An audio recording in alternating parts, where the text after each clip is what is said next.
Hello everyone, मैं मिथुन सिंह स्वागत करता हूं आप सभी का। आशा करता हूं आप सभी बहुत अच्छे होंगे। हम लोगों ने अभी तक बौद्ध धर्म से जो भी क्वेश्चन पूछे जाते हैं उसको कर लिया है। अब हम लोग जैन धर्म में के बारे में सारी जानकारी देखेंगे। आप लोगों से रिक्वेस्ट है, जिन लोगों ने बौद्ध धर्म की वीडियो नहीं देखी है, कमेंट सेक्शन में आपको उसका लिंक मिल जाएगा। प्लेलिस्ट में बीपीएससी क्लासेस से भी आपको एक प्लेलिस्ट की वीडियो मिल जाएगी, वहाँ से जाकर आप सारी वीडियो को देख सकते हैं। तो चलिए बिना किसी डिले के हम लोग क्वेश्चन स्टार्ट करते हैं। जैन धर्म में कुल कितने तीर्थकर हुए हैं, आपको बताना है। जैन धर्म में कुल कितने तीर्थकर हुए थे? तो देखिए इसका सीधा सीधा आंसर है 24। जी हाँ, 24 तीर्थकर थे। और जो आखिरी वाले तीर्थकर थे जिनका नाम है महावीर स्वामी।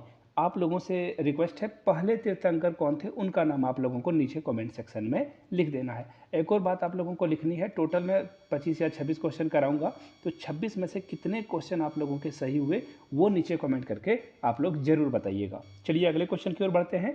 जैनियों के पहले तीर्थंकर कौन थे? जी हाँ, जैन धर्म के पहले तीर्थंकर कौन थे, मैंने अभी आप लोगों से पूछा था। तो देखिए इसका जो करेक्ट आंसर होगा वो होगा ऋषभदेव। और अब आप बोलो कि ऋषभदेव तो यहाँ है ही नहीं। जी हाँ, उसका रीज़न भी है, क्योंकि ऋषभदेव का एक और नाम था जिसे आदिनाथ के नाम से जाना जाता है। यानी कि ऋषभदेव का एक और नाम क्या है? आदिनाथ। याद रखिएगा, एग्जाम में ये भी पूछा जा सकता है, ऋषभदेव का एक और नाम क्या है। तो आप फटाफट बता दोगे कि ऋषभदेव का एक नाम आदिनाथ भी था। चलिए आगे बढ़ते हैं अगले क्वेश्चन की ओर। नेक्स्ट क्वेश्चन आपके सामने ये रहा। निम्नलिखित में से कौन जैन धर्म के असली संस्थापक माने जाते हैं? यानी कि जैन धर्म का असली ओरिजिनल वाला संस्थापक कौन है, फाउंडेशन रखने वाले जो मेंबर हैं वो कौन थे? तो इसका सीधा सीधा जवाब है महावीर स्वामी। जी हाँ, ऋषभदेव पहले थे, लेकिन जैन धर्म को बिल्कुल प्रचार प्रसार करना और इनको पॉपुलैरिटी महावीर स्वामी के कारण ही मिल पाई है। जैन धर्म के बारे में आप जैसे ही सुनते हो आपके मन में क्या आता है? महावीर स्वामी का नाम आता है। आगे बढ़ेंगे अगले क्वेश्चन की ओर। महावीर स्वामी का जन्म कहाँ हुआ था?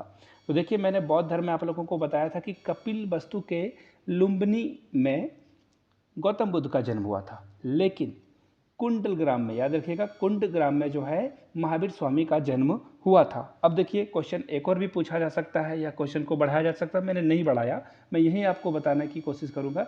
540 ईसा पूर्व, जी हाँ 540 ईसा पूर्व जो है, एक मिनट, जी हाँ ये देखो, 540 ईसा पूर्व जो है कुंडग्राम में महावीर स्वामी का जन्म हुआ था। याद रखिएगा इस बात को।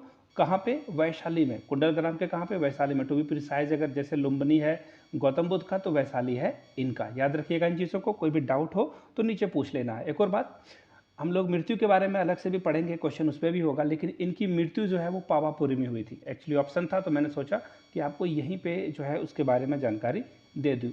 मृत्यु जो है वो कहाँ हुई थी? पावापुरी में इनकी हुई थी। कब? 468 ईसा पूर्व में। मैं फिर से एक बार बता दूंगा जब वहाँ पे हम लोग जाएंगे, ताकि आपको फिर से एक बार रिकॉल चीज़ें हो जाए। चलिए आगे बढ़ते हैं अगले क्वेश्चन की ओर। क्वेश्चन नंबर 5, महावीर का जन्म किस क्षत्रिय गोत्र में हुआ था? देखिए अगर आपने गौतम बुद्ध के बारे में पढ़ा था तो देखिए शाक्य, जी हाँ, महावीर स्वामी का जो क्षत्रिय गोत्र है वो अभी हम लोग पढ़ेंगे, लेकिन ये जो शाक्य है ये बुद्ध का, गौतम बुद्ध का जो ये था गोत्र था। याद रखिएगा इस बात को। अब देखिए इसका राइट आंसर क्या है। इसका जो राइट आंसर है दोस्तों वह हो जाएगा ग्रातिक। यहाँ पे देखो ऑप्शन डी में आपको दिखेगा, ग्रातिक कुल के क्षत्रिय गोत्र में महावीर स्वामी का जन्म हुआ था। एक और बात याद रख लेना है, इनके बचपन का नाम, महावीर स्वामी के बचपन का नाम क्या था? एक मिनट, महावीर स्वामी के बचपन का नाम क्या था? वर्धमान था। वो अभी आगे हम लोग भी पढ़ेंगे। और गौतम बुद्ध का बचपन का नाम क्या था? सिद्धार्थ था। चलिए आगे देख लेते हैं। महावीर की माता का नाम क्या था? देखिए मैं आप लोगों को फिर से एक बार रिकॉल करा देना चाहता हूँ। गौतम बुद्ध के माता का नाम था प्रजापति गौतमी, जो कि उनकी सौतेली माँ थी, जिन्होंने जो है उनको पालन पोषण करके आगे बढ़ाया था। फिलहाल यहाँ जो राइट आंसर है, महावीर स्वामी के बारे में हम लोग पढ़ रहे हैं। महावीर स्वामी की माता का नाम था त्रिशला। क्या था? त्रिशला। बचपन का नाम सिद्धार्थ। और इनकी पत्नी का नाम क्या था? यशोदा। और इनके पिता का नाम क्या था? सिद्धार्थ था। सिद्धार्थ महावीर स्वामी के पिता का नाम था। याद रखिएगा, सिद्धार्थ गौतम बुद्ध के बचपन का नाम और महावीर स्वामी के पिता का नाम था। अब इनकी बेटी का नाम जो था अनुजा प्रियदर्शनी, यहाँ से आप लिख लीजिए इसे, ये इनकी बेटी थी। और यशोदा जो थी इनकी पत्नी थी। ये भी क्वेश्चन एग्जाम में पूछा जाता है, तो इनको जरूर आप ध्यान में रखिएगा। और अभी आपको लग रहा है कि सब कुछ आसानी से हो रहा है, लेकिन देखना आप कंफ्यूज कर जाओगे, तो इनको अच्छे से आपको अपने दिमाग में फिट कर लेना है। अनुजा प्रियदर्शनी इनकी बेटी थी, लेकिन माता का नाम क्या है? त्रिशला। ऑप्शन ए आपका क्या होगा? करेक्ट हो जाएगा। चलिए आगे बढ़ते हैं अगले प्रश्न की ओर। महावीर की मृत्यु कहाँ हुई थी? मैंने आपको बताया था पावापुरी में महावीर स्वामी की मृत्यु हो गई थी। तब उनकी आयु क्या थी? 468 ईसा पूर्व। 468 ईसा पूर्व कहाँ पे हुई थी? पावापुरी में। याद रखने लेना है इन चीज़ों को। पावापुरी किस राज्य में स्थित है? नीचे कमेंट करके आप लोग बताइएगा। आप लोगों के लिए मैंने होमवर्क छोड़ा। आगे देखिए नेक्स्ट क्वेश्चन की ओर हम लोग बढ़ते हैं। अगला क्वेश्चन ये रहा, महावीर का मूल नाम क्या था? मैंने बोला, आप लोगों को बताया भी था, महावीर स्वामी के मूल नाम या फिर बचपन का नाम जो था वो क्या था? वर्धमान, यानी कि बी इसका राइट आंसर हो जाएगा। याद रखिएगा, B is the right answer.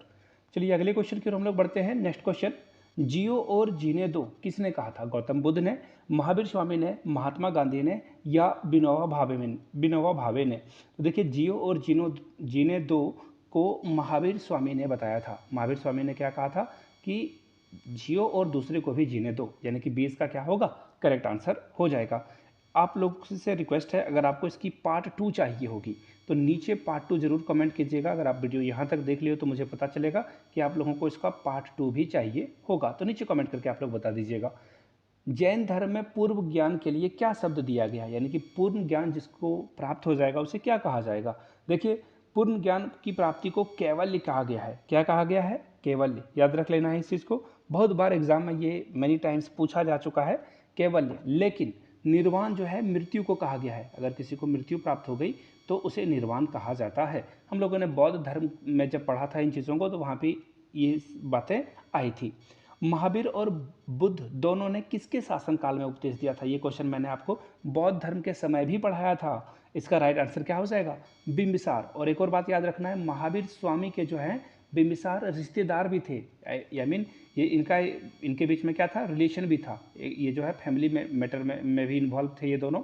और महावीर स्वामी और बौद्ध के समकालीन कौन थे? बिंबिसार। ये क्वेश्चन बहुत बार आता है, समकालीन या फिर किसके शासनकाल में गौतम बुद्ध और महावीर दोनों ने उपदेश दिए हैं, तो Bimbisara is the right answer. फिलहाल ये देखो, ये मैं लिख देता हूँ, ऑप्शन ए इसका करेक्ट आंसर होगा। चलिए अगले क्वेश्चन की ओर हम लोग बढ़ते हैं। निम्नलिखित में से कौन सबसे पूर्वकालिक जैन धर्म कहलाता है? देखिए, आपको बताना है कि सबसे पूर्वकालिक क्या कहा जाता है, तो इसका राइट आंसर क्या हो जाएगा? 14 पूर्व, यानी कि डी के साथ आपको जाना था। फिलहाल हम लोग जाएंगे अगले क्वेश्चन की ओर। क्वेश्चन नंबर 13, जैन साहित्य को क्या कहा जाता है? जैन साहित्य को क्या कहा जाता है? तो देखिए, इसका राइट आंसर क्या है? आगम। आगम इज द राइट आंसर। और त्रिपिटक जो है वो बौद्ध धर्म के बारे में बात करता है। कौन? बौद्ध धर्म के बारे में। तो बौद्ध धर्म हम लोगों ने पहले पढ़ रखा है। लिंक में आपको कमेंट में जो है लिंक दे दिया गया है वीडियो को, वहाँ से देख सकते हो, चाहो तो डिस्क्रिप्शन से भी या फिर प्लेलिस्ट से भी। अब आगम के बारे में बात करते हैं। ये जैन साहित्य का जो है क्या है? साहित्य है जिसे आगम कहा जाता है। एक और बात याद रखना है, इसमें टोटल 12 अंक हैं। कितने अंक हैं? 12 अंक हैं। याद रखिएगा, एग्जाम में ये बार बार पूछ ही लिया जाता है। फिलहाल पूछेंगे हम लोग अगले क्वेश्चन की ओर। अगला क्वेश्चन है, भगवान महावीर का प्रथम शिष्य कौन था? यानी कि महावीर स्वामी के प्रथम शिष्य का नाम आपको बताना है। तो देखिए, इसका राइट आंसर, इनके दामाद का नाम क्या था? जमाली, जो कि इनके प्रथम शिष्य थे। और इनकी पत्नी का नाम क्या था? यशोदा। और इनकी बेटी का नाम अनुजा प्रियदर्शनी था। याद रखिएगा, इन चीज़ों को बार बार एग्जाम में ये रिपीट होते रहते हैं। महावीर स्वामी से ही जैन धर्म के बारे में ज़्यादा पूछा जाता है। श्यादवाद किसका सिद्धांत है? किस धर्म का सिद्धांत है श्यादवाद? तो देखिए, इसका राइट आंसर क्या हो जाएगा? जैन धर्म। ये तो अभी आपको ईजी लग रहा है, लेकिन एग्जाम में ना आप डाउट में रह जाओगे कि ये किसका है। श्यादवाद जो है जैन धर्म का क्या है? सिद्धांत है। फिलहाल हम लोग पढ़ेंगे अगले क्वेश्चन की ओर। नेक्स्ट क्वेश्चन आपके सामने ये रहा। देखो, क्वेश्चन नंबर 16 में क्या बातें कही गई है? त्रिरत्न सिद्धांत, सम्यक ज्ञान, सम्यक दर्शन, सम्यक आचरण, जिस धर्म की महिमा है उसे क्या कहा जाता है? सम्यक ज्ञान यानी कि सही सही सात्विक ज्ञान होना जरूरी है। आई मीन चोरी छल, किसी का ताला तोड़ लेना, ये सब ज्ञान नहीं होना चाहिए। सम्यक दर्शन यानी कि आप जिस चीज़ों को देख रहे हो, सोच रहे हो, मन में कोई भी गलत विचार नहीं आने चाहिए।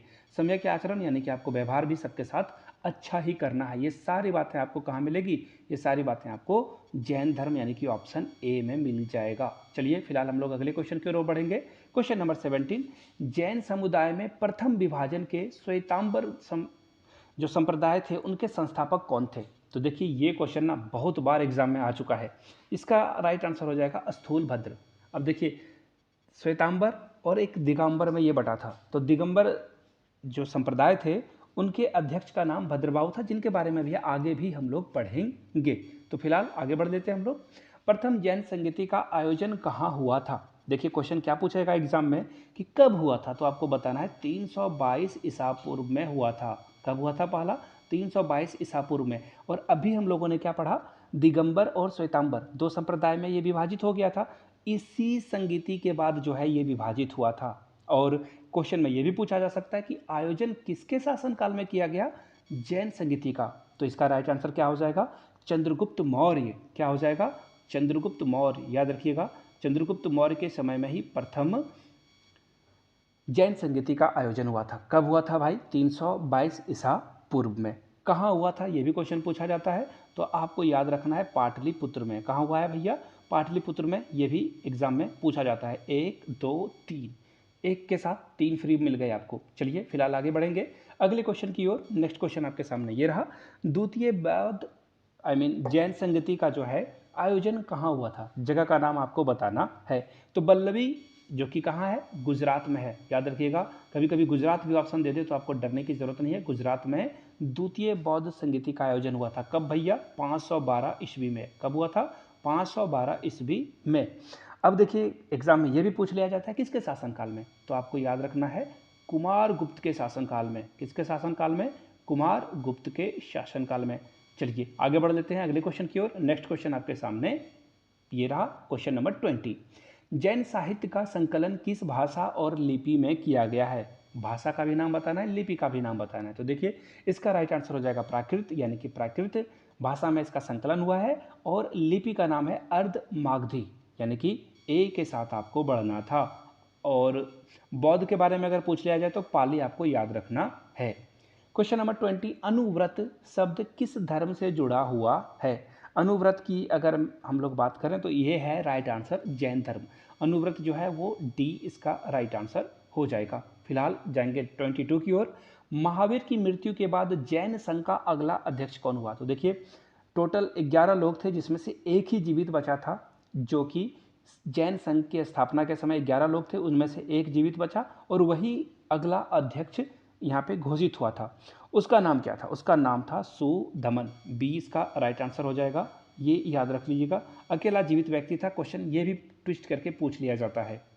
जैन ग्रंथ कल्पसूत्र की रचना किसने की थी? बहुत इंपॉर्टेंट क्वेश्चन। कल्पसूत्र की रचना किसके द्वारा की गई थी? तो यही है भद्रबाहु, जिसने दिगंबर संप्रदाय की स्थापना की थी। श्वेतांबर का किसी और ने किया था, आपको याद होगा। चलिए आगे बढ़ते हैं।